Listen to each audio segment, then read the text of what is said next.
আপনারা জানেন বেলালের কি অপরাধ ছিল? বেলালের কি অপরাধ ছিল? অপরাধ শুধু কলেমা পড়েছে। এই অপরাধে বেলালকে তারা মেরেছে, তাকে ঘুমাতে দেয় নাই, খাবার দেয় নাই। এরপরে যখন তিনি কালেমা ছাড়েন নাই, হযরতে বেলালকে উটের পায়ের সঙ্গে রশি দিয়া বেঁধে উটকে তাড়ায় দিয়েছে। উট দৌড়াতেছে, বেলাল দড়ির মাথায় বাঁধা। বেলালের শরীরটা পাথরের সঙ্গে আঘাত লেগে লেগে পিঠের চামড়া ছিঁড়ে যায়, মাথার চামড়া ছিঁড়ে যায়। উট আর দৌড়াতে পারে না। তখন উটের পা থেকে হযরতে বেলালকে খসিয়ে নিয়ে উত্তপ্ত মরুভূমির উপরে বেলালের রক্তাক্ত শরীরটাকে চিৎ করে শুইয়ে দিয়ে কাফের বেঈমানেরা লোহার রড দিয়ে চতুর্দিকে দাঁড়িয়ে তাকে পিটাচ্ছে আর বলছে, বেলাল এখনো মুহাম্মদের সাল্লাল্লাহু আলাইহি ওয়াসাল্লামের আল্লাহরে ভুলে যা, লাশ মানাতের উপরে ঈমান আন। এমন কঠিন সময়ের ভিতরে হযরতে বেলাল একটা আঙ্গুল উঁচু করে বলছেন, আহাদ আহাদ আহাদ, লা ইলাহা ইল্লাল্লাহ, লা ইলাহা ইল্লাল্লাহ, লা ইলাহা ইল্লাল্লাহ। একটু জোরে পড়েন, লা ইলাহা ইল্লাল্লাহ।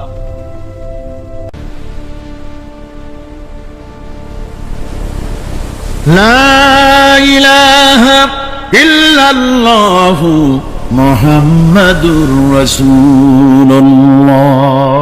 আমার ভাইরা, ওরা হযরতে খাব্বাবকে বেঁধেছে, ওটির সাথে বেঁধে চতুর্দিক থেকে তীর নিক্ষেপ করছে, তরবারি মারতেছে, শরীরের গোশত টুকরা টুকরা হয়ে পড়তেছে।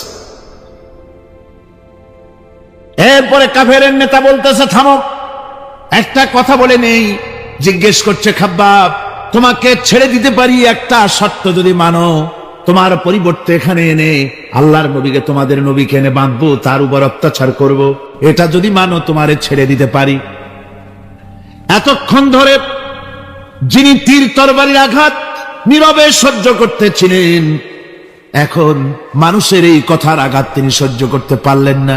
হযরতে খাব্বাব ডাক দিয়া বলেন, ও কাফির বেঈমানেরা শোনো, তোমাদের হাত দিয়া আল্লাহর নবীকে এখানে এনে, তোমাদের হাত দিয়ে তীর তরবারি তো দূরের কথা, তোমাদের নাপাক হাত দিয়া আল্লাহ নবীর গায়ে যদি একটা ফুলও নিক্ষেপ করো, আমার শরীরের ভিতরে এক ফোঁটা রক্ত থাকতে আমি তা বরদাস্ত করব না।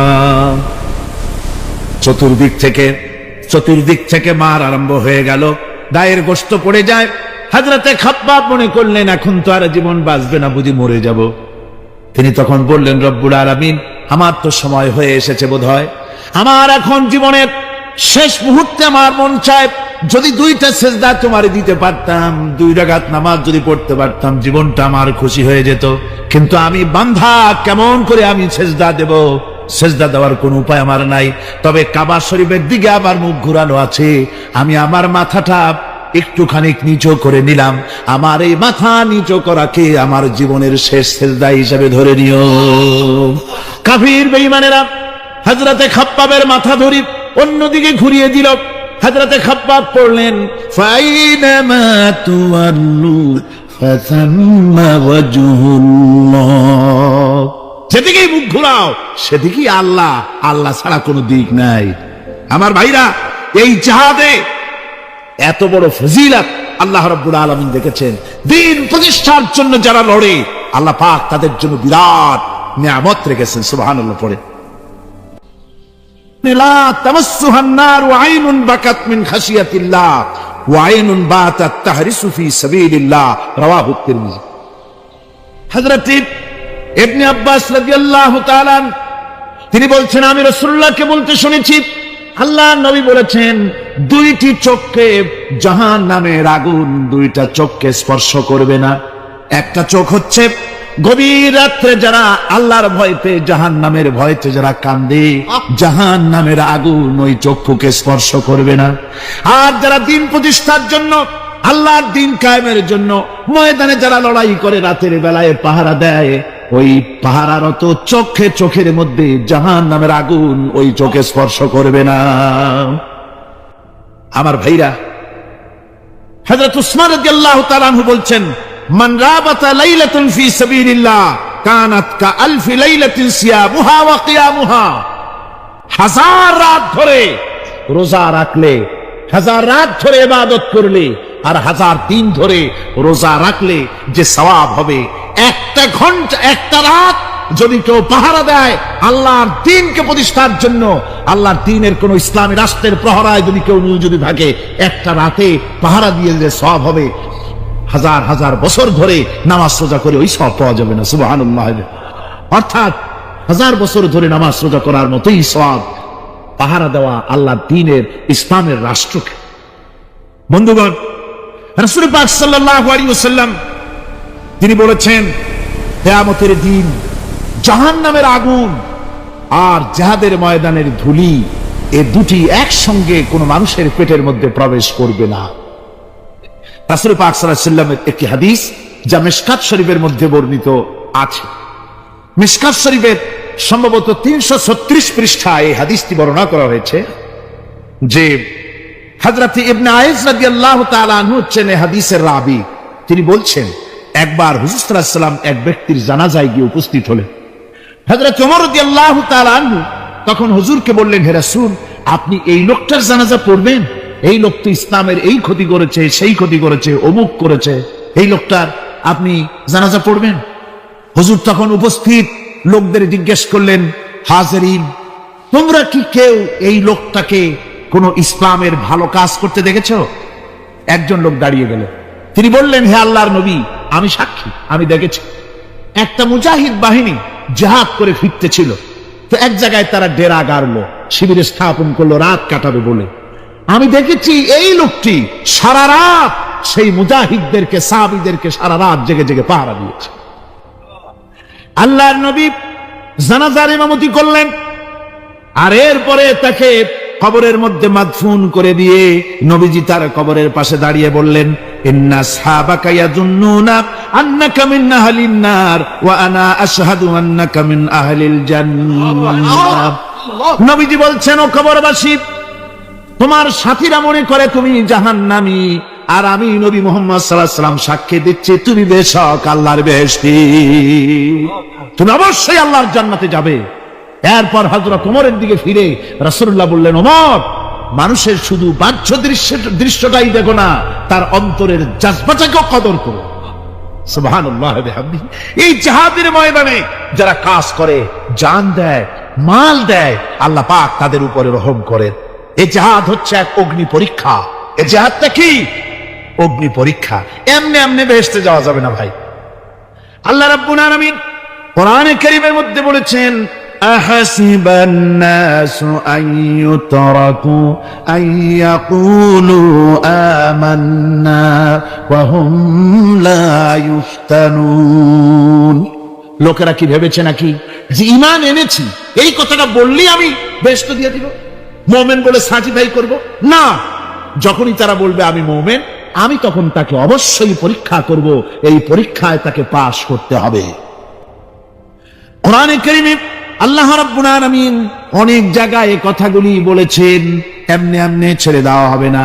আমি অতীতের লোকদেরকেও পরীক্ষা করেছি, তোমাদেরকেও পরীক্ষা করব। পরীক্ষা না দিয়ে কেউ তোমরা বেহেশতে যেতে পারবে না। এই জমিনে তোমাদের আগুনের পরীক্ষা দিতে হবে। পয়গম্বরেরা কষ্ট করেছেন, সাহাবায়ে কিরাম কষ্ট করেছেন। আল্লাহ রাব্বুল আলামিন তিনি বলছেন, আম হাসিবতুম আন তাদখুলুল জান্নাতা ওয়া লাম্মা ইয়াতিকুম মাসালুল লাযীনা খালাউ মিন ক্বাবলিকুম মাসাতহুমুল বা'সাউ ওয়াদ-দাররাউ ওয়া যুলজিলু হাত্তা ইয়াকুলার রাসূলু ওয়াল্লাযীনা মা'হু মাতা নাসরুল্লাহ আলা ইন্না নাসরাল্লাহি করিব।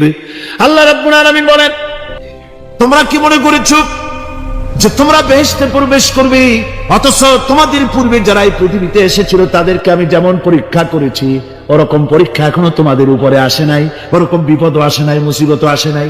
এমন বিপদ এসেছিল নবীদের উপরে, সাহাবায়ে কিরামদের উপরে, যে বিপদে মানুষ জর্জরিত হয়ে গিয়ে নবী এবং তার সাথী সঙ্গীরা একথা তারা মুখ থেকে বেরিয়ে গেছে, মাতা নাসরুল্লাহ, আয় আল্লাহ, তোমার মদত কখন আসবে? তোমার মদত কখন আসবে? মার খেতে খেতে তো শেষ হয়ে গেলাম। এইভাবে যখন মার আসে চতুর্দিক থেকে, আর মুমিনেরা ময়দানে পা জমায়ে টিকে থাকে দিন প্রতিষ্ঠার জন্য, আল্লাহ তখন খুশি হয়ে এক সময় ঘোষণা করে দিবেন, আলা ইন্না নাসরাল্লাহি করিব, আর দেরি নাই, আমার মদত, আমার সাহায্য তোমাদের জন্য অবধারিত। সুবহানাল্লাহ। আমার ভাইরা, বিষয়টা সহজ নয়। শুধু দুইটা সেজদা দিয়া, শুধু তাহাজ্জুদের কিছু নামাজ পড়িয়া আল্লাহর জান্নাতে যাওয়া এত সহজ নয়। রাস্তা খুব কঠিন, রাস্তা খুব। ये शहादत गाहे उल्फत में कदम रखना, ये शहादत गाहे उल्फत में कदम रखना, लोग समझते हैं आसान है मुसलमान होना। এটা হলো শাহাদাতের উত্তপ্ত ময়দানে পা রাখা। লোকেরা মনে করে ইসলাম গ্রহণ করা, মুসলমান হওয়া বুঝি বড় সহজ ব্যাপার। এত সহজ না। আমরা হানফি মাসলাকের লোক, ইমাম আবু হানিফার মাসলাক অনুযায়ী চলি। আমরা মনে করি বেহেশতে এমনি যাব, কিন্তু আমাদের ইমাম সাহেব কি করছেন ওই ইতিহাস আমাদের জানা নেই। খাজা বাবার মহব্বতে অস্থির। রজব মাস আসলে পরে বড় বড় ডেক্সি চড়ায়, সেই ডেক্সির উপরে লাল শালু বিছায়, তারপরে টাকা পয়সা রোজগার বহুত করে। আসলে তো খাজা না, আসলে হচ্ছে ইয়া খাজা কুস্তু আজা, পেট তো ভরে যা। পেট ভরার জন্য পয়সা করে ইনকাম করা। খাজার লা ইলাহা ইল্লাল্লাহ, এই চিশতিয়া তরিকার জিকির গ্রহণ করা হয়েছে, কিন্তু চিশতিয়া তরিকা যে আরেকটা আছে, তারাগার পর্বতে পৃথিবীরাজের সঙ্গে লড়াই করা, সেইটার কাছে নেই আমরা। সেটা ইমাম আবু হানিফা শুধু মস্তাই বলেন নাই, দিন প্রতিষ্ঠার জন্য রক্ত দিয়েছ, ঠিক কিনা? 8 বছর, 8টি বছর পর্যন্ত কারারুদ্ধ ছিলেন। তাকে জিজ্ঞেস করা হয়েছে, ইমাম সাহেব জেলের মধ্যে তো আছেন, কষ্ট হয়? ইমাম সাহেব বলেছেন, না কষ্ট হয় না, তবে মাঝে মাঝে একটু কষ্ট হয় মনে। 2-4 মাস পর পর আমার বুড়ি মাকে এনে হাজির করা হয় জেলখানার মধ্যে, আর আমার মায়ের সামনে আমাকে পেটানো হয়, যেন মা আমাকে বলে যে এদের সাথে একমত হয়ে যা, সেই জন্য পেটানো হয়। তা আমার মা আমার মায়ের দেখে, আর মায়ের চোখ থেকে পানি পড়তে থাকে, তখন আমার মনে বড় কষ্ট লাগে। তবে আলহামদুলিল্লাহ, মা আমার এমন, আমার মার দেখেন আর হজম করেন, আর আমাকে বলেন খবরদার এক চুলো সিদ্ধান্ত থেকে নড়বা না।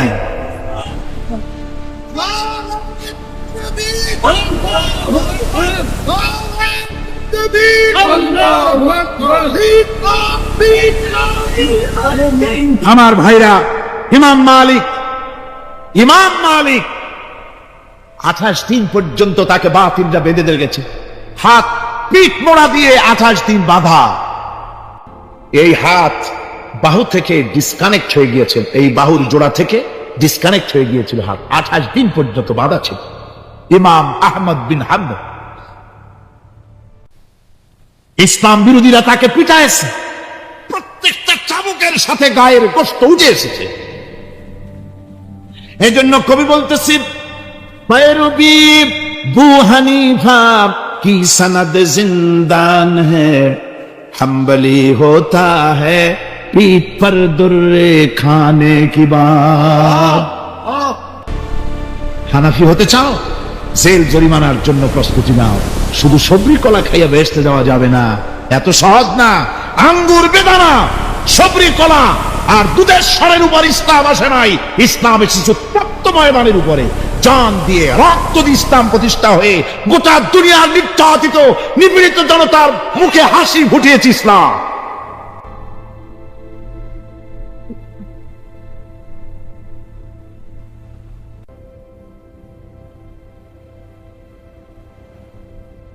আমার ভাইয়েরা, এই জাহাজ যখন শুরু হয়ে যাবে, মুসলমানেরা যখন আল্লাহর দয় বিধান কায়েমের জন্য যখন লড়াইয়ের ময়দানে যখন ঝাঁপায়া পড়বে, সে ময়দানে যদি তাদের অস্ত্র কম থাকে, জনসংখ্যা কম থাকে, আল্লাহ রাব্বুল আলামিন ওয়াদা করেছেন, ওয়া কানা হাক্কান আলাইনা নাসরুল মুমিনিন।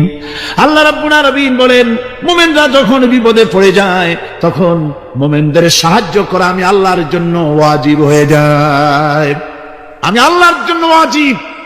আমার মুমিন ময়দানে মার খাবে আমার দিনের জন্য, আর আমি তাকায় তাকে দেখবো না? তা হবে না। প্রাথমিক পর্যায়ে দেখবো যে তোমরা আসলেই দিন প্রতিষ্ঠার জন্য লড়ো কিনা। তোমাদের বিবি বাল বাচ্চা তোমাদের সামনে শেষ হবে, ঘর বাড়ি চলে যাবে, চাকরি যাবে, সব যাবে, তারপরেও আমার দিন প্রতিষ্ঠার জন্য ময়দানে টিকে থাকো কিনা। যদি তা থাকো তাহলে আমার মদত অবশ্যম্ভব। আর কাফিরদের বিরুদ্ধে বিজয়ের জন্য রব্বুল আলামিন বলেছেন, ওয়া কাফাল্লাহুল মুমিনিনাল কিতালা ওয়া কানাল্লাহু কাবিয়্যান আজিজা। কাফেরদের বিরুদ্ধে লড়াইয়ের ময়দানে মুসলমানদেরকে সাহায্য করার জন্য আল্লাহই যথেষ্ট। কে যথেষ্ট? আল্লাহ যথেষ্ট। রব্বুল আলামিন বলেছেন, ওয়ালা তাহিনু ওয়ালা তাহজানু ওয়া আনতুমুল আলাউনা ইন কুনতুম মুমিনিন। কোনো ভয় নাই, কোনো চিন্তা নাই, যদি তোমরা মুমিন হও আমি আল্লাহ রাব্বুল আলামিন তোমাদেরকে বিজয়ী করব। এ ওয়াদা কার? আল্লাহর ওয়াদা কখনো মিথ্যা হয়? আল্লাহ কি মিথ্যা কথা বলেন? নাউযুবিল্লাহ। ওয়া মান আসদাকু মিনাল্লাহি কিলা। আমি আল্লাহর চাইতে সত্যবাদী আর কে হতে পারে? আল্লাহ পাক বলছেন, আমি সাহায্য করব তোমাদেরকে, যদি প্রয়োজন হয় তাহলে আমি ফেরেশতা দিয়ে সাহায্য করব। সুবহানাল্লাহ। আল্লাহ রাব্বুল আলামিন সূরা আল-আনফালের ভিতরে ঘোষণা করেছেন, দুনিয়ার মানুষকে তিনি শুনায় দিচ্ছেন নবীজির সঙ্গে সাহায্যের ব্যাপারে যে কথাবার্তাগুলি হয়েছিল। ইয তাস্তাগীসুনা রাব্বাকুম ফাস্তাজাবা লাকুম আন্নী মুমিদ্দুকুম বিআলফিন মিনাল মালাইকাতি মুরদিফিন। স্মরণ করো সেই সময়ের কথা যখন তোমরা আমার কাছে কাকুতি মিনতি করে সাহায্য কামনা করতেছিলে যে আমাদেরকে 1000 ফেরেশতা দিয়ে সাহায্য করা হোক। আল্লাহ পাক বলেন, আমি ফেরেশতা দিয়ে তোমাদেরকে ময়দানে সাহায্য করেছি, জিহাদের ময়দানে। সুবহানাল্লাহি ওয়া বিহামদিহি। আল্লাহ রাব্বুল আলামিন বলেন, তোমরা যখন সাহায্য প্রার্থনা করেছিলে আমি সাহায্য তোমাদের দিয়েছি। স্মরণ করো সেই সময়ের কথা যখন তোমাদের নবী তোমাদেরকে বলেছিল, ইয তাকুনু লিল মুমিনিনা আলাই ইয়াকফিয়াকুম আইয়ুমিদ্দাকুম রাব্বুকুম বিসালাসাতিন আলাফিন মিনাল মালাইকাতি মুনজিলিন। আল্লাহ রাব্বুল আলামিন বলেন, আমি এইভাবে করে যখন তোমাদের নবী তোমাদেরকে বলেছিল যে তোমাদের জন্য এটা কি যথেষ্ট নয় যে আল্লাহ পাক তোমাদের জন্য 3000 দিয়ে ফেরেশতা নাজিল করবেন? হ্যাঁ, আমি তখন 3000 ফেরেশতা নয় বরং 5000 ফেরেশতা দিয়ে তোমাদেরকে সাহায্য করার ওয়াদা করেছি। 3000 নয়, 5000 চিহ্নযুক্ত ফেরেশতা নাজিল করে দিয়ে তোমাদের সাহায্য করব বলে আমি ওয়াদা করেছি। আজও সেই মদদ আল্লাহর পক্ষ থেকে আমাদের জন্য ওই মদদ আজও আসতে পারে। কবি বলছেন, ফেজায়ে বদরে পয়দা কুন ফিরিস্তে তেরি নুসরত কো উতর सकते गर्दों से कतर अंदर कतर अभी। বদরের মুসলমানদের মতো যদি ঈমান তোমাদের আসে তাহলে আজও আকাশ থেকে কাতারে কাতারে ফেরেশতা আমি আল্লাহ অবতীর্ণ করে দিতে পারি। সুবহানাল্লাহ ওয়া বিহামদিহি। আমার ভাইরা, হযরতে সাদ বিন আবি ওয়াক্কাস রাদিয়াল্লাহু তাআলা আনহু, তিনি কাদিসিয়ার যুদ্ধের পর যখন পারস্য দখলের জন্য চললেন, পারস নগর অবরোধ করলেন, সামনে পড়ল নদী। এই নদী পাড়ি দিবেন, সাথে তার হাজার হাজার সৈন্য, এই সৈন্য নিয়ে নদী পাড়ি দিবেন। জিজ্ঞেস করলেন সাহাবীদের, তোমরা কি চাও? ইসলামের আন্দোলন, ইসলামের জিহাদ, আল্লাহর দ্বীন এখানেই শেষ হয়ে যাক, এটা চাও? না ইসলামের এই কলেমার আওয়াজ নদীর ওপারেও নিয়ে যেতে হবে, অথচ আমাদের কাছে কোনো পারাপারের কোনো নৌকা নাই, কি করতে চাও? সাহাবীরা বললেন, আমরা আপনার অর্ডার ফলো করব, আমরা এই নদীর ওপারে গিয়েও কালেমার পতাকাকে উড্ডীন করতে চাই, কালেমার সুশীতল ছায়াতলে গোটা দুনিয়াকে আনতে চাই। হযরতে সাদ তখন বললেন, তাহলে তোমরা সবাই আমার পেছনে পেছনে এই দরিয়ার ভিতরে ঝাঁপিয়ে পড়ো, আর আমার সঙ্গে সবাই উচ্চারণ করো, নাস্তাঈনু বিল্লাহি ওয়া নাতাওয়াক্কালু আলাইহি হাসবুনাল্লাহু নি'মাল ওয়াকিল নি'মাল মাওলা ওয়া নি'মান নাসীর। ইতিহাস লিখতেছি ৬০,০০০ সৈন্য তাদের অশ্ব নিয়ে, তাদের উষ্ট্র নিয়ে, তাদের মালপত্র নিয়ে, জিহাদের সামান নিয়ে শ্রাবণীর খরস্রোতা নদী, উত্তাল তরঙ্গমালায় ভরা নদীর উপর থেকে এই সাহাবীরা পাড়ি দিয়ে ওপার চলে গেলেন। ওপার যাওয়ার পরে হযরতে সাদ বলছেন, তোমাদের কেউ কি হারায় গেছে নাকি? সবাই এদিক ওদিক তাকায়, খোঁজ করে বলল, মানুষ তো দূরের কথা, একটা উটও আর ঘোড়াও একটাও হারায় যায় নাই। একজন বলল, আমার একটা পেয়ালা, যে পেয়ালা আমি পানি পান করতাম, সেই পেয়ালাটা তুফানে ছিটকে কোথায় চলে গেছে, ওইটা হারায় গেছে। হযরতে সাদ বলেন, মুজাহিদের কোন জিনিস দরিয়া নিতে পারে না, অবশ্যই তা ফেরত আসবে।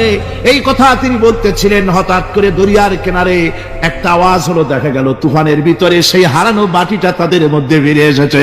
আল্লাহু আকবার! মুজাহিদদেরকে সাহায্য করেন স্বয়ং আল্লাহ রাব্বুল আলামিন।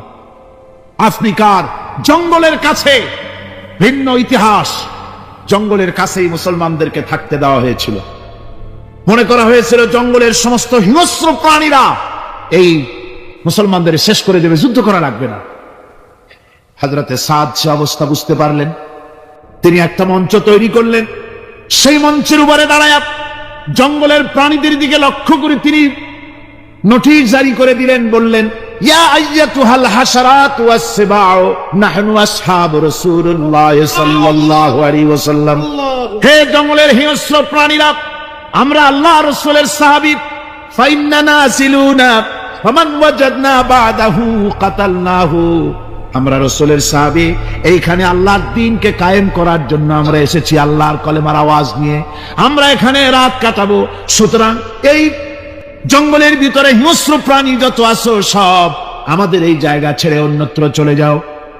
আফ্রিকার জঙ্গলি মানুষেরা চিন্তা করলো, মানুষের কথা কি জঙ্গলি প্রাণীতে শোনে নাকি, পাগলে কয় কি?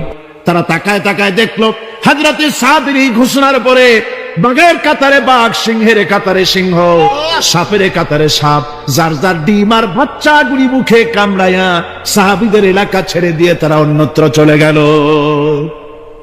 আমার মুসলমান ভাইরা, এই ছিল মুসলমানদের ইতিহাস। দ্বীন প্রতিষ্ঠা করার কাজে মুসলমান এগোলে আল্লাহই মদত করেন। কে মদত করেন? বিশ্বকবি, কবি সম্রাট আল্লামা ইকবাল রহমতুল্লাহ আলাইহি বলেছেন, দস্ত দস্ত হ্যায় দরিয়া ভি না ছোড়ে हमने, दस्त दस्त है दरिया भी न छोड़े हमने, बहर जुल्मत पे दौड़ा दिए घोड़े हमने। আমরা সেই মুসলমান, প্রান্তর তো প্রান্তর, আমরা দরিয়ার খরস্রোতা উত্তাল তরঙ্গের উপর থেকে ঘোড়া দাবড়িয়ে আফ্রিকার ভূখণ্ডে কালেমার পতাকা আমরা উড্ডীন করেছি। আমরা সেই মুসলমান।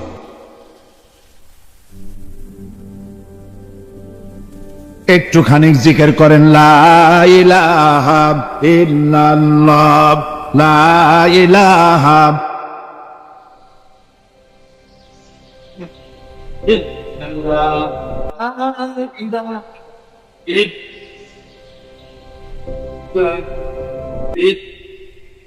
লা ইলাহা ইল্লাল্লাহু মুহাম্মাদুর রাসূলুল্লাহ।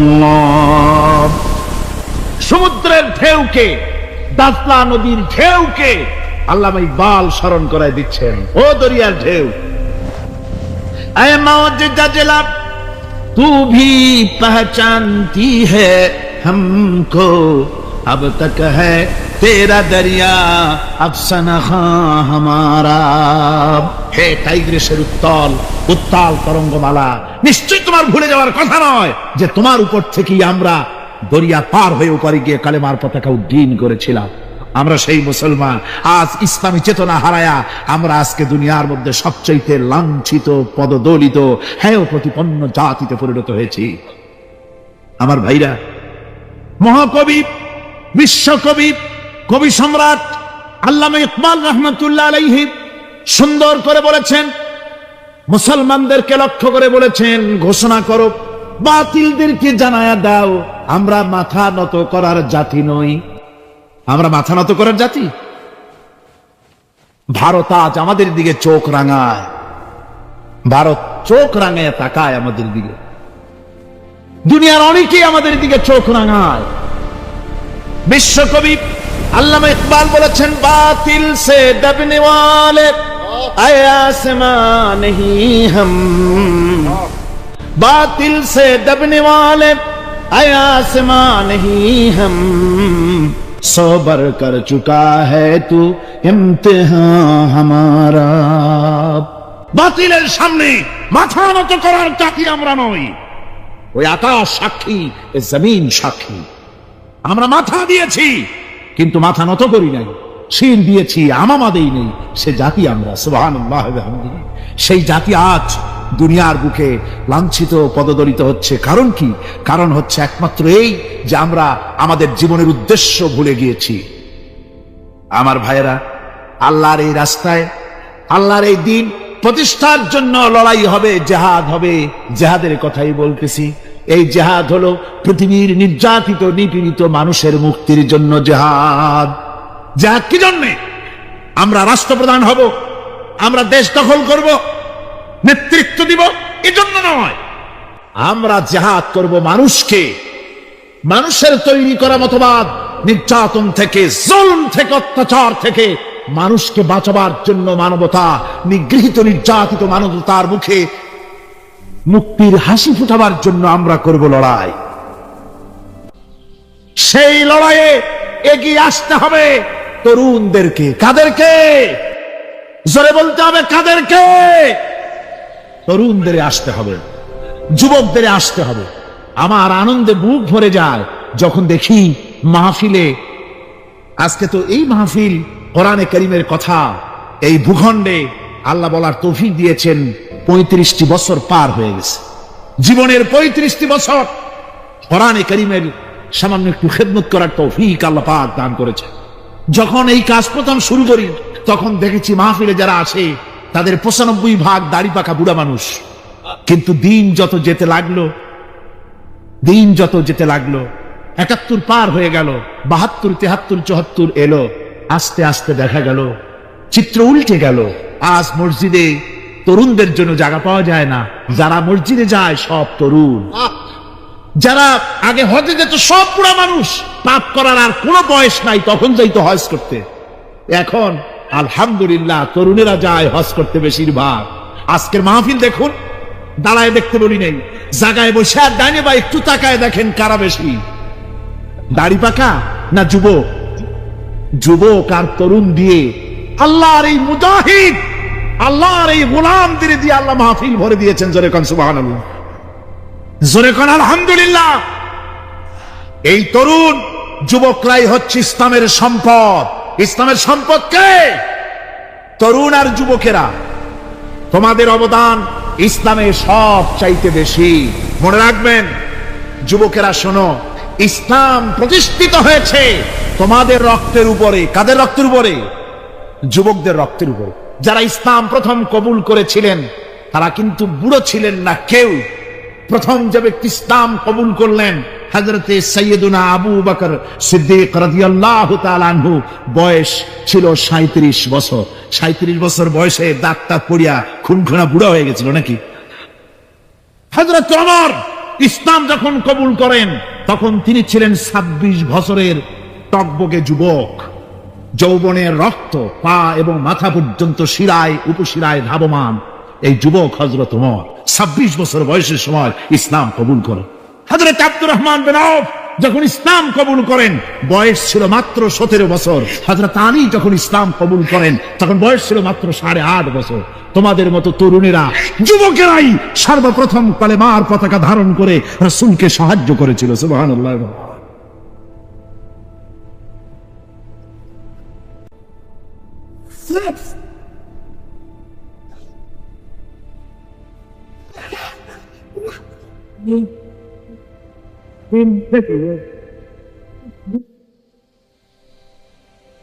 আমার মুসলমান ভাইয়েরা থামুন, আমার ভাইয়েরা,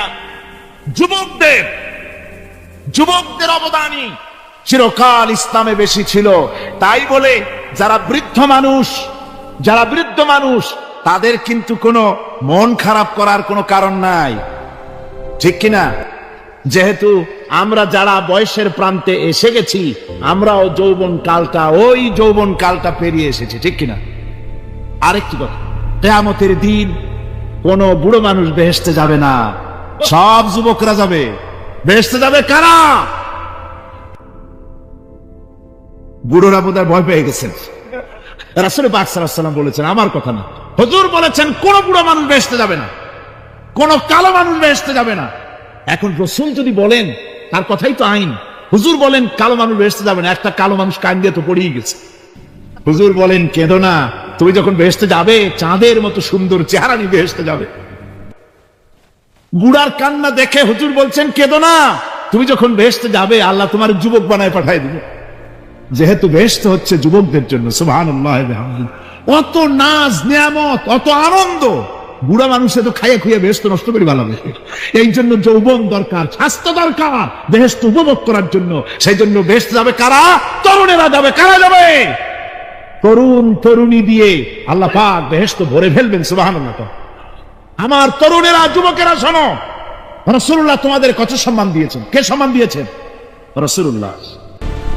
রাসূলুল্লাহ এক জায়গায় বক্তৃতা করতেছিলেন, বক্তৃতা করছে, এমন সময় দেখা গেল একজন তরুণ সাহাবী, নাম তার জারীর রাদিয়াল্লাহু তাআলা আনহু।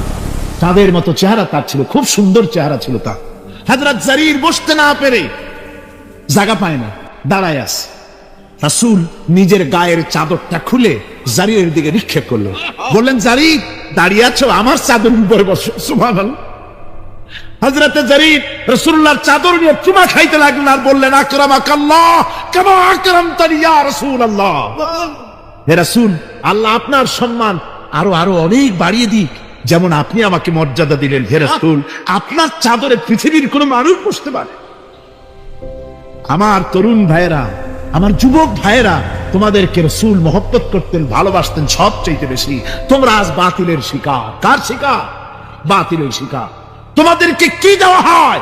যে সব রাজনৈতিক দলের যুবক যারা তোমরা এখানে আছো, জিজ্ঞেস করি তোমাদের নেতারা তোমাদেরকে কি দেয়? দেয় অস্ত্র, দেয় টাকা, দেয় নারী ভোগ করার জন্য পয়সা, তোমাদের চরিত্র ধ্বংস করার জন্য সব রকমের হাতিয়ার তুলে দেয়। তোমাদের হাতে শোভা পায় কলম, হাতে শোভা পায় খাতা, হাতে শোভা পায় বই। বই খাতা কলমের পরিবর্তে তোমাদের নেতারা তোমাদের হাতে তুলে দেয় স্ট্যান্ড গান, তুলে দেয় হেরোইন, তুলে দেয় টাকা। এরা তোমাদের নেতা নয়, এরা তোমাদের জীবনের দুশমন। জয় বললেন কি?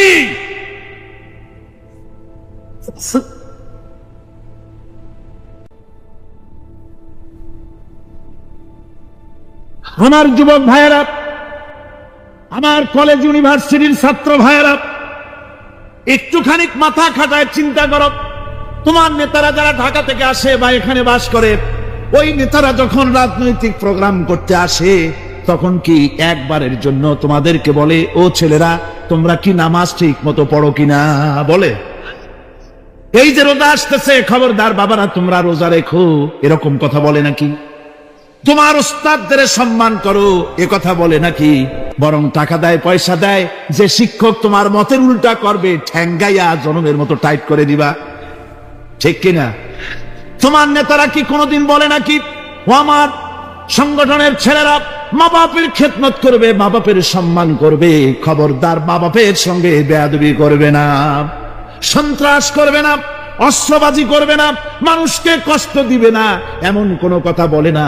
আমার যুবকেরা শোনো, ওরা টাকা দিয়ে, অস্ত্র দিয়ে, পয়সা দিয়ে, মদ দিয়ে, ওরা নিজেদের ক্ষমতা টিকায় রাখার জন্য তোমাদেরকে লাঠির মতো ব্যবহার করে।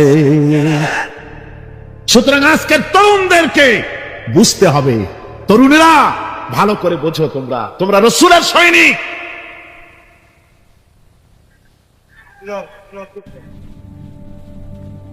তোমাদের পক্ষে সম্ভব। বসুন। আমি বুঝতে পেরেছি কথা যেহেতু তরুণদের, আর তরুণদের জনসমুদ্র, কাজেই জনসমুদ্রের মধ্যে উত্তাল ঢেউ তো সৃষ্টি হবেই, স্বাভাবিক। কিন্তু সেই স্বাভাবিকতার সুযোগ নিয়ে দাঁড়ায় বিশৃঙ্খলার সৃষ্টি করবেন না। আমার ভাইরা, আমরা ইসলাম আমাদের আদব শিক্ষা দেয়। কি শিক্ষা দেয়? আদব। শুধুমাত্র কোন লোক পেশাব পায়খানার কথা বললে তাকে রাস্তা ছেড়ে দেবেন, যেতে বলবেন, তা না হলে তো আপনাদেরই অসুবিধা হবে। কথা বুঝতে পেরেছেন? বাকি কেউ উঠবেন না, দাঁড়াবেন না। এত বড় বেহেশতি মাহফিল জীবনে আরেকবার পাবো কোন নিশ্চয়তা আছে? আপনি আমাকে বলেন, আল্লাহর আকাশের নিচে জমিনের উপরে এর থেকে শ্রেষ্ঠ কোন মাহফিল আছে নাকি? কারণ কারণ এ মাহফিল কোরআনের মাহফিল। কিসের মাহফিল? এর থেকে শ্রেষ্ঠ মাহফিল আল্লাহর আকাশের নিচে জমিনের উপরে হতে পারে না। সুতরাং বেয়াদবি কেউ করবেন না।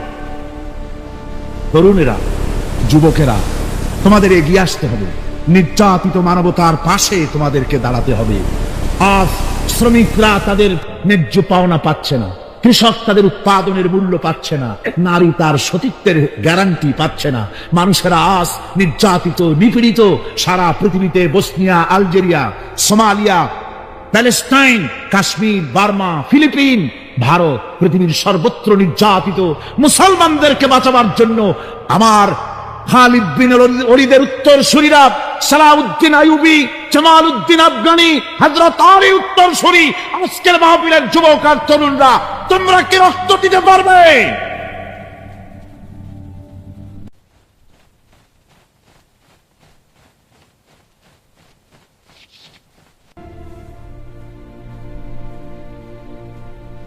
আমার মুসলমান যুবকেরা,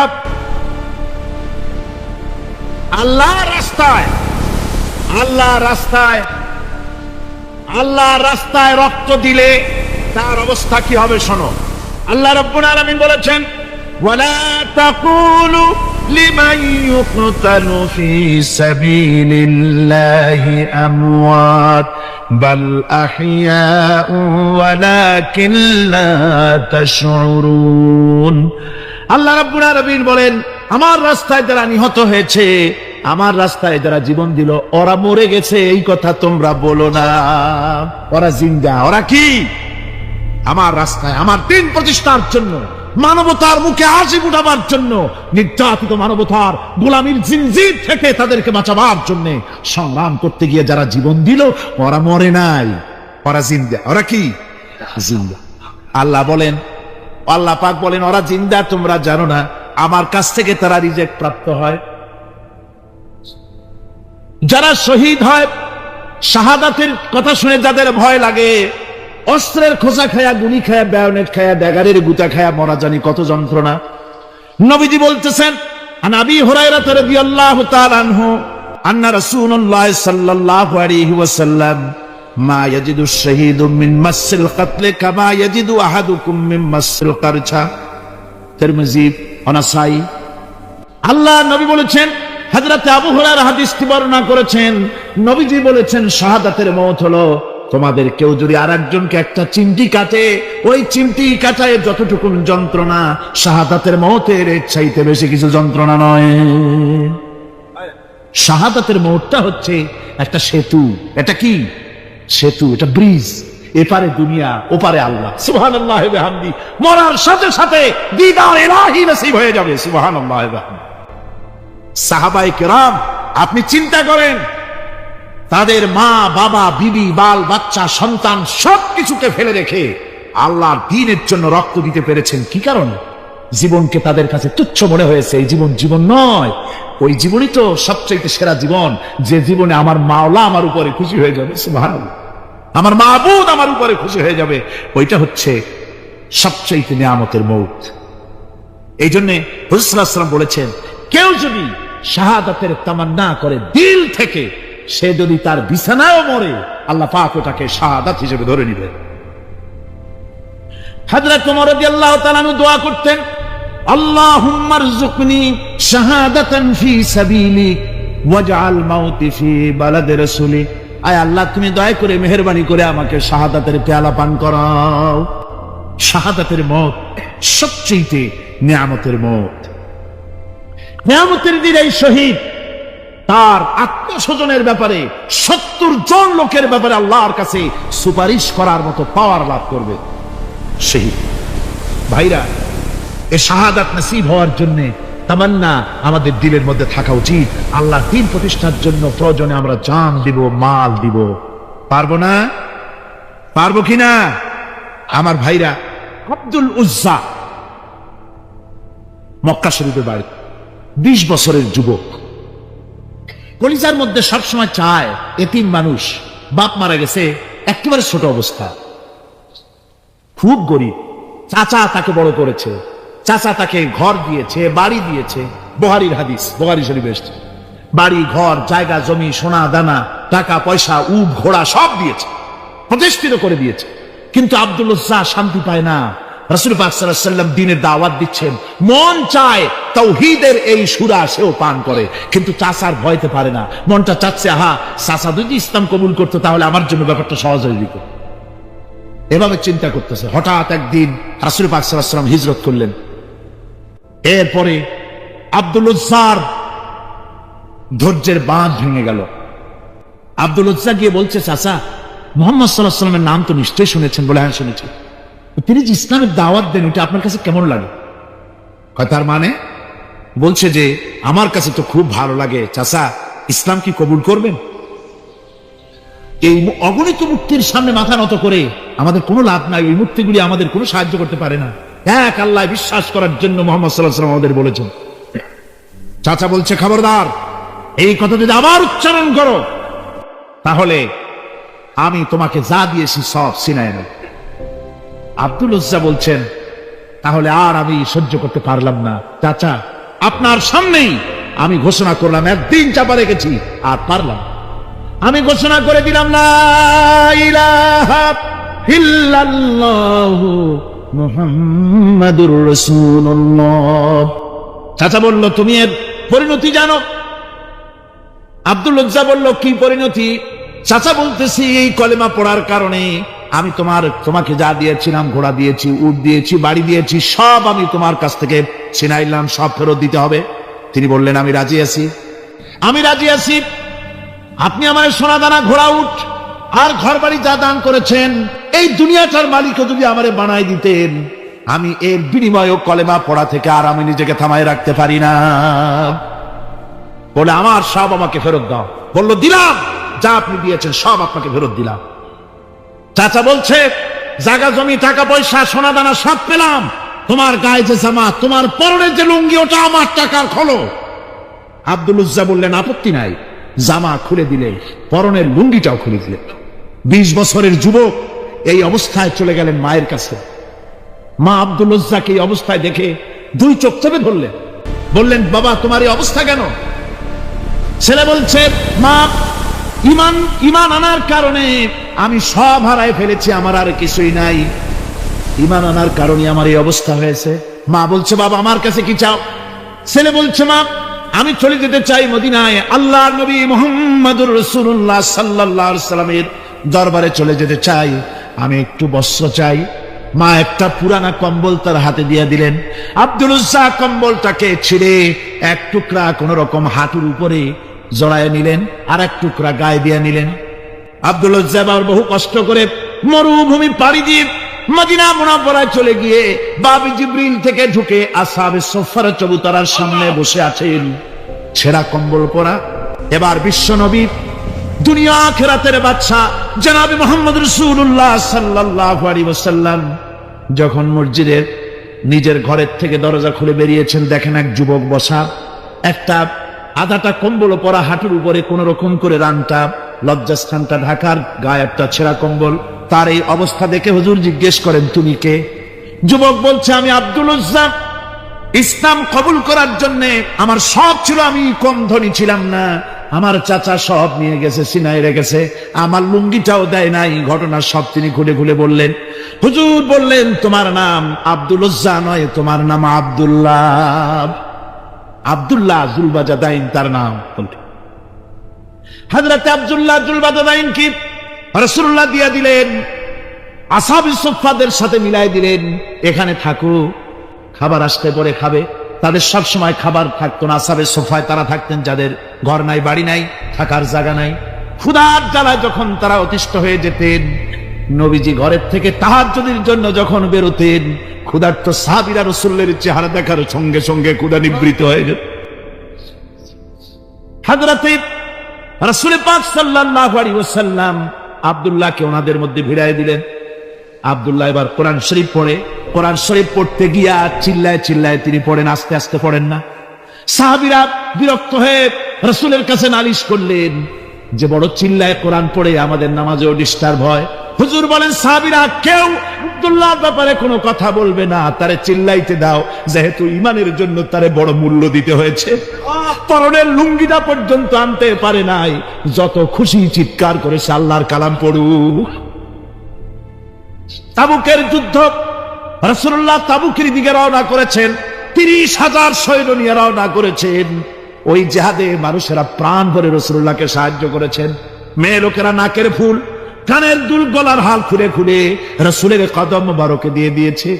ধনীরা টাকা পয়সা সব দিয়েছে। হযরত আবু বকর তো যা ছিল সব এনে দিয়েছে, কিছু ছিল না ঘরে। রাসূল রওনা করলেন।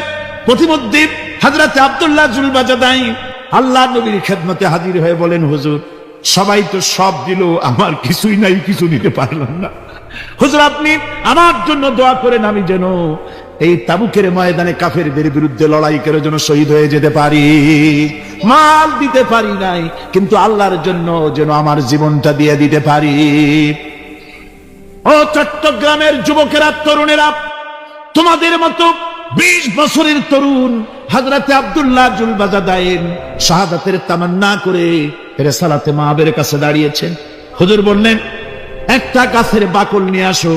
একজন একটা বাকল নিয়ে এলো। রাসূলুল্লাহ এই বাকলটা আব্দুল্লাহ জুলবাজাদাইনের হাতে লাগাই দিলেন।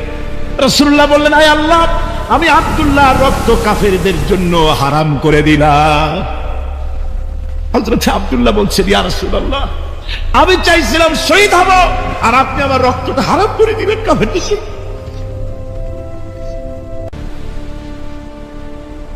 আল্লাহ নবী বলেন, আব্দুল্লাহ রে, কোন চিন্তা করো না, তোমার মৃত্যু যদি জ্বরেও হয়, আল্লাহ রাব্বুল আলামিন তোমার শাহাদাতের দরজা দিয়ে দিবেন। তাবুকের প্রান্তরে চলে গেলেন। কয়েকদিন ওই তাবুকের ময়দানে থাকায় রাসূলের কাছে খবর এলো আব্দুল্লাহ মারাত্মক জ্বরে আক্রান্ত হয়ে ইন্তেকাল করেছেন। রাসূলুল্লাহ বললেন, আমি জানাজা পড়াবো। হযরতে আব্দুল্লাহর জানাজা হলো গভীর রাত। কবরের ভিতরে একজন দাঁড়ায়া লাশ ধরার জন্য একজন কবরের ভিতরে দাঁড়িয়েছে। 2 জন লোকে লাশ নিয়ে আসতেছে। হযরতে বেলাল আলো উঁচু করে দাঁড়ায় ধরে আছে। অন্ধকার রাত, কবরের ভিতরে একজন দাঁড়ানো, লাশ নিয়ে এসেছে 2 জনে। কবরের ভিতরে যিনি দাঁড়ানো, তিনি বলছেন, এই লাশকে তোমাদের ভাইকে আদবের সাথে কবরে রাখো। কবরের মধ্যে যিনি দাঁড়ানো তিনি আর কেউ নয়, বিশ্বনবী মুহাম্মদুর রাসূলুল্লাহ সাল্লাল্লাহু আলাইহি ওয়াসাল্লাম। হযরত রাসূলুল্লাহ বলতেছেন, আবু বকর ওমর, তোমাদের ভাইকে আদবের সাথে কবরে রাখো, খবরদার বেয়াদবি করো না। কবরের মধ্যে আল্লাহ নবী আব্দুল্লাহ জুলবাজাদাইনকে নিজ হাতে শোয়ায় দিয়া কবরের উপরে পাথর বিছিয়ে দিয়ে নবীজি বললেন, রব্বুল আলামিন, আজকের এই সন্ধ্যা পর্যন্ত আমি আব্দুল্লাহর প্রতি রাজি ছিলাম, তুমিও আব্দুল্লাহর প্রতি সন্তুষ্ট হয়ে যাও। হযরত ইবনে মাসউদ রাদিয়াল্লাহু তাআলা আনহু বলেন, আমি চিৎকার মেরে কেঁদে কেঁদে বললাম, আল্লাহ, আজকে যদি এই কবরে আব্দুল্লাহ না হয়ে আমি হতাম, আমার কিসমতটা ভালো হয়ে যেত। যুবকেরা, ও তরুণ মুসলমানেরা, তোমরাই রক্ত দিয়ে ইসলাম কায়েম করেছো। কে কায়েম করেছে ইসলাম? মুসলিম তরুণেরা, মুসলিম যুবকেরা, তোমাদের অবদান সব চাইতে বেশি। আজ মুসলমান যুবকদের চরিত্র নাই। মদ, জুয়া, জেনা, ব্যভিচার করে করে সর্বনাশ করে দেওয়া হলো। সরকারি ভাবে, বেসরকারি ভাবে, বিভিন্ন ভাবে যুবকদেরকে মিসগাইড করার জন্য মদ দেওয়া হয়, টাকা দেওয়া হয়, অস্ত্র দেওয়া হয়, সব দিয়ে যুবকদের চরিত্র নষ্ট করা হচ্ছে। অথচ যুবক হচ্ছে একটা জাতির মেরুদণ্ড। জাতির কি মেরুদণ্ড? এই মেরুদণ্ডকে ঘুরে ধরেছে, এই মেরুদণ্ড নষ্ট করার ব্যবস্থা করা হয়েছে। আমার মুসলমান ভাইয়েরা, হাদিস থেকে শোনো, বদরের প্রান্তরে যুদ্ধ হবে। রাসূলুল্লাহ সাহাবায়ে কিরামদেরকে রেডি করেছেন, কিন্তু এই যুদ্ধটা বড় মারাত্মক, এই জিহাদ বড় মারাত্মক। জেহাদ হবে, চাচার বিরুদ্ধে ভাতিজা জেহাদ করবে, বাপের বিরুদ্ধে সন্তান অস্ত্র ধারণ করবে, ভাইয়ের বিরুদ্ধে ভাই অস্ত্র ধারণ করবে। কোন জায়গা? বদর। কোন জায়গায়? বদর। মক্কা থেকে যারা আসতেছে সব চাচা ভাই মামু খালু এরা আসতেছে, আপন আপন লোকের আপন লোকের বিরুদ্ধে অস্ত্র ধারণ করবে। এটা কি সহজ? কোন এটা কি সহজ? রাসূলুল্লাহ যুদ্ধের কথা মানুষকে বুঝাচ্ছেন, একটু ইতস্তত করছেন। হযরত রাসূল পাক সাল্লাল্লাহু আলাইহি ওয়াসাল্লাম যুদ্ধের কথা সাহাবায়ে কিরামদের সামনে পেশ করতেছেন আর একটু ইতস্তত করতেছেন। এই কঠিন যুদ্ধে সাহাবীরা কিভাবে মেনে নেবে? রাসূলের মনের অবস্থা বুঝতে পেরে হযরত মিকদাদ রাদিয়াল্লাহু তাআলা আনহু বর্ষিয়ান সাহাবী তিনি দাঁড়ায় গেলেন। তিনি দাঁড়ায় বলছেন, ইমদি বিনা ইয়া রাসূলুল্লাহ হাইসু মা তাশা। হে রাসূল, আপনি আমাদেরকে নিয়ে চলুন, আল্লাহ যেদিকে আপনাকে যেতে বলে, হাইসু মা তাশা আয় হাইসু মা আমারাকাল্লাহ, যেদিকে আল্লাহ আপনাকে যেতে বলেন আমাদেরকে নিয়ে আপনি সেদিকে চলেন। ইন্না লা নাকুলু লাকা কামা ক্বালা বানু ইসরাঈল লিমূসা আলাইহিস সালাম ইযহাব আনতা ওয়া রাব্বুকা ফাকাতিলা ইন্না হাহুনা কায়িদুন। আমরা মুসা আলাইহিস সালামের উম্মতের মতো বলবো না যে হে মুসা তুমি আর জিবরাইল আর তোমার আল্লাহ যুদ্ধ করো, আমরা ঘরে বসে আরাম করি। এই কথা আমরা বলবো না হুজুর। বাল ইযহাব আনতা ওয়া রাব্বুকা ফাকাতিলা ইন্না মাআকুমা মুকাতিলুন। হে রাসূল, বরং আমরা বলবো আপনি যুদ্ধ করুন, আপনি আমাদের নিয়ে চলুন, আমরা লড়বো আপনার সাথে কাফেরদের বিরুদ্ধে, ততক্ষণ পর্যন্ত লড়বো মা দামাত আইনুম মিন্না তাতাররাফ। ও রাসূল, যতক্ষণ আমাদের চোখের একটা পাতাও নড়ে ততক্ষণ আপনার সাথে আমরা লড়বো। সুবহানাল্লাহ। মানে জীবন যতক্ষণ আছে আপনার সাথী হয়ে কাফেরদের বিরুদ্ধে লড়তে থাকবো। হুজুর খুব খুশি হয়ে গেল। হুজুর কি হলেন? দারুণ খুশি হয়ে গেল। আল্লাহ নবী খুশি হয়ে বললেন, ও সাহাবীরা, তোমাদের মানসিক অবস্থা যখন এই কুবু বিনা ইলা জান্নাতিন জান্নাতুন আরদুহা কারদিস সামাওয়াতি ওয়াল আরদ। ও সাহাবীরা, তোমাদের মানসিকতা যখন এমন, তখন আমার সাথে তোমরা দাঁড়াও, আমার সাথে ওঠো, আমার সাথে চলো জান্নাতের দিকে। রাসূলুল্লাহ বলছেন আমার সাথে চলো বেহেশতে। কোন বেহেশত? এমন বেহেশত যে বেহেশতের বিশালতা আর প্রশস্ততা ওই বিশাল আকাশ আর জমিনের চাইতেও বেশি। এই বিরাট জান্নাতের দিকে চলো আমার সাথে। ফাকামা উমাইর বিন হামাম ওয়া কানা ইয়াকুলু তামাম। যুবকেরা, তোমাদের মতো তরুণ, তোমাদের মতো এক যুবক যার নাম উমাইর, তিনি দাঁড়িয়ে গেলেন, হাতে ছিল খোরমা, খোরমা খাচ্ছিল। দেখেন না, বক্তৃতা হয় মাঠে, ওয়াজ নসিহত হয়, আর যুবকেরা দাঁড়ায় দাঁড়ায় বাদাম খায়, হয় না? ওই সাহাবী ওই সময় তো বাদাম টাদাম হয়তো পায় নাই, খোরমা খাচ্ছে, খোরমা চাবাচ্ছে, বিসি ফালাই দিতেছে, আর এইভাবে খাচ্ছে আর হুজুরের কথা বলছে। হুজুরের কথা শুনে উমাইর বলছেন, বাহ বাহ, এটা একটি আঞ্চলিক শব্দ, এর অর্থ হচ্ছে আয়মা আযমাহু ওয়া মা আহসানাহু। হে রাসূল, আপনি কত সুন্দর কথা বললেন, আপনি কি বিশাল কথা বলেছেন, কত বড় কথা বলেছেন। জিহাদ করলে, জান দিলে এমন বেহেশত পাবো, জান্নাতুন আরদুহা কারদিস সামাওয়াতি ওয়াল আরদ, যে বেহেশতটা হবে ওই বিশাল আকাশের চাইতেও বিস্তীর্ণ, এমন বেহেশত পাবো। ওয়াল্লাহি লাউ কুনতু হাইয়ান হাত্তা আকুলাহুন্না ইন্নাহা লাহায়াতুন তাওয়িলা। আল্লাহর কসম, আমি যদি হাতের সবগুলি ফরমা খেতে যাই তাহলে তো অনেক সময় লাগবে, বেহেশতে যেতে দেরি হয়ে যাবে, অনেক দেরি হয়ে যাবে বেহেশতে যেতে। ফারামা বিহিন্না, হাতের সবগুলি ফরমা তিনি ফেলে দিলেন। ও যুবকেরা, হযরত ওমর তোমার মতো যুবক ফরমা খাওয়া সহ্য করলেন না আল্লাহর জান্নাতে যাওয়ার লোভে। জান্নাতে যেতে দেরি হয়ে যাবে, আল্লাহর সঙ্গে দিদার করতে দেরি হয়ে যাবে, এই মনে করে হাতের খোরমাগুলি ফালায় দিলেন, জিহাদের ময়দানে ঝাঁপায়ে পড়লেন। হাদিস শরীফে এসেছে, উমাইর জিহাদ করে বেশ কিছু কাফেরদেরকে নিহত করে নিজেও শহীদ হয়ে গেলেন। রাসূলুল্লাহ বদরের শাহাদাতের জানাজা করার সময় একজন সাহাবী বলে দিলেন, হুজুর এই সেই উমাইর, আপনি যখন বেহেশতের কথা বলছিলেন, খুরমাগুলি খাওয়ার তর সহ্য হয় নাই বেহেশতে যাওয়ার জন্য, এই সেই উমাইর, আল্লাহর নবী উমাইরের কাছে দাঁড়ায় আঙ্গুল দিয়ে তার শরীরের দিকে দেখায় বললেন, ইন্নাকা মিন আহলিহা। ও যুবক, যেই বেহেশতের জন্য খুরমা খাওয়ার সময় তুমি পাও নাই, আমি নবী সাক্ষী দিচ্ছি তুমি অবশ্যই সেই বেহেশতের অধিবাসী। ওই বেহেশত তোমার জন্য। সুবহানাল্লাহ। আমার ভাইরা, কিয়ামতের দিন এই জান্নাত আল্লাহ রাব্বুল আলামিন দান করবেন ওই সব লোকদের জন্য যারা জান দিবে, মাল দিবে, রক্ত দিবে আল্লাহর দ্বীনের জন্য। কিসের জন্য? আল্লাহর দ্বীন কায়েমের জন্য।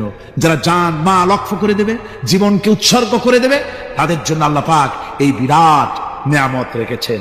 তরুণদের বলতে চাই, যুবকদের বলতে চাই, আর বাতিলের পেছনে ঘুরো না। আর তোমার ওই সব নেতাদের পেছনে ঘুরো না যারা নিজেরাও নামাজ পড়ে না, তোমাকেও নামাজের কথা বলে না। তারা নিজেরা মিথ্যা কথা কয়, তোমরা টের পাও না? কি বলেন, টের পাওয়া যায় না?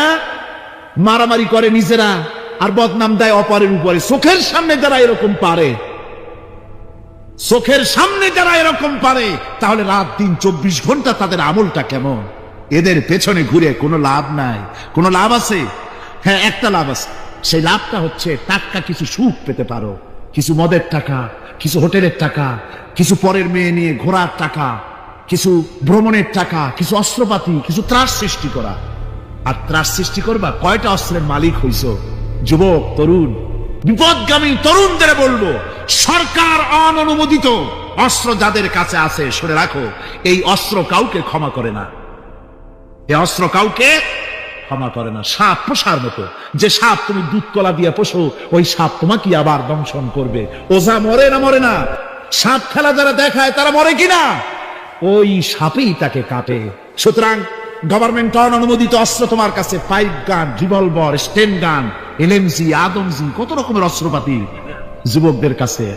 ঘুম নাই, সারা রাত অস্ত্র থাকে কাছে, আর কি কি লাল পানি খাইয়া চোখ দুইটায় থাকে এত বড় বড়, দেখলেও ভয় করে। মাথায় ভাল্লুকের মতো চুল। মানুষ মারো তোমরা, মানুষ মারো। আহা, যারে মারলা একটুখানি হিউম্যানিটি, বিবেক দিয়ে চিন্তা করো। যাকে মেরেছ ওই রাত্রে তার বাড়ির কাছে যাও, ওই রাত্রে গোপনে তার বাড়ির কাছে গিয়ে দেখো তার মা কিভাবে তার সন্তানের জন্য কাঁদতেছে, মায়ের কোলটা খালি হয়েছে বলে কিভাবে কাঁদতেছে, তার বাবা কিভাবে কাঁদতেছে, তার বউ থাকলে কিভাবে ছটফট করতেছে, তার কলিজার টুকরা সন্তান থাকলে কিভাবে আব্বা আব্বা বলে কাঁদতেছে। যারে গুলি করে মেরেছো একবার বাড়ির কাছে গিয়ে কান পাতা শোনো। মনে রাখো যুবক, সন্ত্রাসীরা, শুনে রাখো, অস্ত্র দিয়া মানুষকে যারা মেরেছো, আল্লাহর কসম করে বলি, যেভাবে মেরেছো ওইভাবে তোমাকেও নিহত হতে হবে, কোনো সন্দেহ নাই। বাড়িতে গিয়ে ডায়েরিতে লিখে রাখো আমার কথা। থামুন, বাড়িতে গিয়ে ডায়েরিতে লিখে রাখুন, ডায়েরিতে লিখে রাখো, যদি তুমি কাউকে হত্যা করে তার বউকে যদি বিধবা বানায় থাকো, তোমার বউ বিধবা হবেই, কোনো সন্দেহ নাই।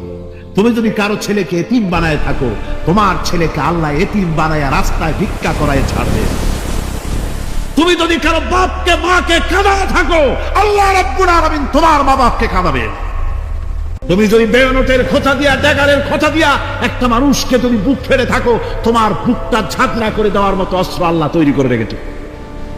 বিশ্বাস করো, বিশ্বাস করো। অননুমোদিত অস্ত্র থানায় জমা দিয়ে দাও, মসজিদে ঢোকো, নামাজ পড়ো, চরিত্রবান হয়ে যাও। তোমাদের প্রতি আমার উদাত্ত দাওয়াত, আমার বুক ভরা দরদ। তোমাদের বিরুদ্ধে আমাদের কোনো বিদ্বেষ নাই, হিংসা নাই, আছে কলিজা বড় দরদ। দেখতে পাচ্ছি জাহান্নামের দিকে যাচ্ছ। এ পথটা কোন দিকের পথ? যারা বলেন কোথার পথ? ওই নেতাদের পিছনে আর চলো না, তওবা করো। ওই নেতাদের পিছনে আর যাবে না যারা তোমাদেরকে টাকা দেয় আর অস্ত্র দেয়, যারা তোমাদেরকে মদ দেয় আর নারী দেয়, ওদের পেছনে আর চলবে না। ওয়াদা করো। যুবকরা কি পারবে ওয়াদা করতে? ওই সব নেতাদের পিছনে জীবনে আর যাবে না। ওয়াদা করতে পারো? হাত উঁচু করে দেখাও যুবকেরা। আল্লাহকে ভালোবাসলে চ্যানেল সাবস্ক্রাইব করুন, ইসলাম প্রচার সহযোগিতা করুন, চ্যানেলটি সাবস্ক্রাইব করুন।